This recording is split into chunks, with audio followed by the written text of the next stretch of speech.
kandiitira zvakanaka kambo kakanyorovera kari kungoramba kachitiyeuchidza kuti izoziva kuti pasi pese zvakasikwa panyika pano kudenga nepasi kuzara kwaro zvese pana Ishe Wamasimba Ose watinofanirwa kutizira kwaari kana tatambudzika nezvenyika ino.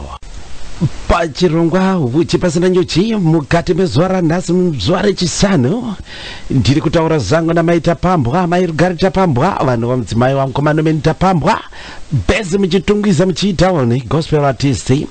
Mai Tapambwa, mungade kutizivisa here inini pamwe chete nevateereri kuti zvekuimba izvi zvakauyawo sei mamuri, vabereki vaimba here kana kuti makatanga kuimba muchiri kukreshi mukazopinda kumaschool choirs, zvakauya sei? Nekuti vamwe vandinoziva anongozotiwo pamberi apapa afarira kuona mumwe munhu anenge achiimba iye abva atopinda mukuimba. Saka imimi mungade kutipirawo here kuti zvakauya sei zvekuimba izvi? Okay, ndakakurira, like I grew up in a Christian family. Tichienda ku Family of God. Even up to now I go to Family of God church.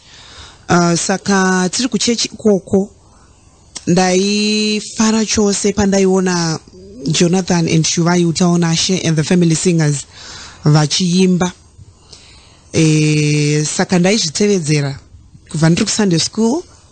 Taenda kumusangano kuchurch ndichivaona vachiimba, ndaizoti ndadzokera tatirugara kumusha kuprazi kwaMurezuko, ndaizoti ndadzokera ndotora guri rechibage ndoita microphone yangu ndokwira pabenji riya riri mukitchen dzekumusha dziya ndokwira ipapo ndichitevedzera maimbire andaiona achiitwa naShuvai Utaonashe tiri kumusangano.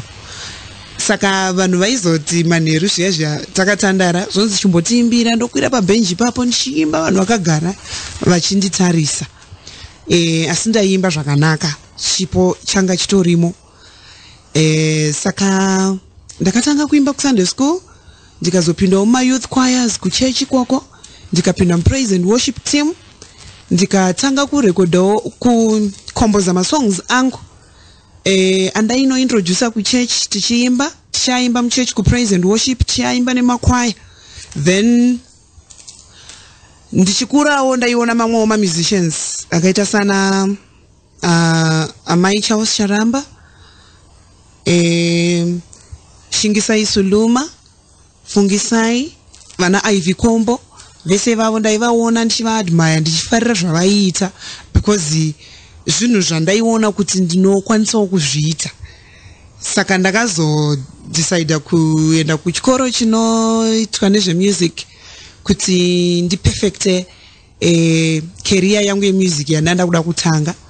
Then vandazosanganawo ndiri kuchikoro ikoko nemaproducer emusic vaishanda paGrama panguva iyoyo. Ndakasangana na Norman Tapambwa, who happens to be my husband right now.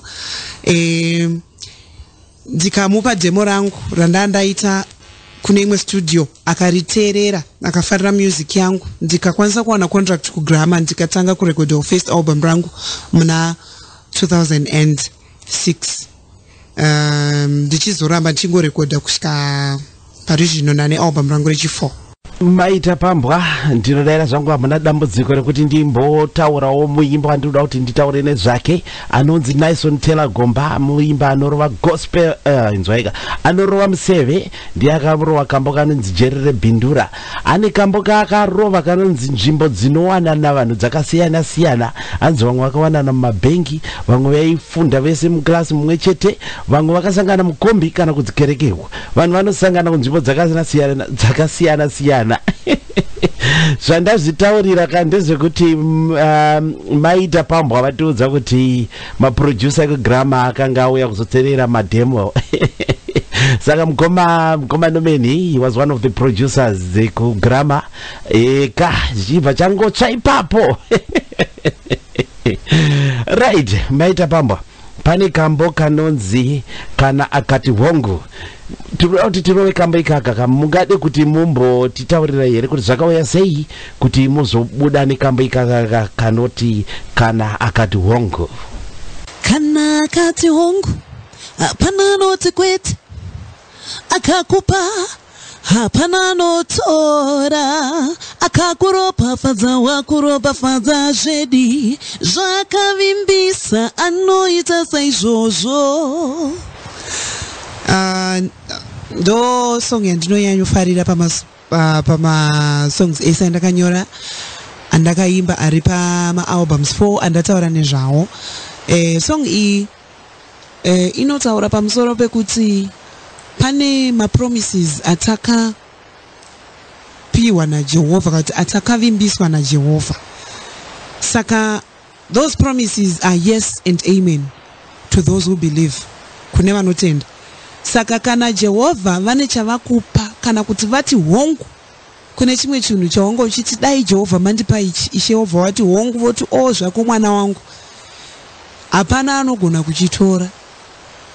Anditi nekuti kana vatokuropafadza, vakuropafadza zvedi, vakuropafadza zvechokwadi, nekuti vanosvinurira shoko ravo vorizadzisa, vanozadzisa zvipikirwa zvavo muupenyu hwedu.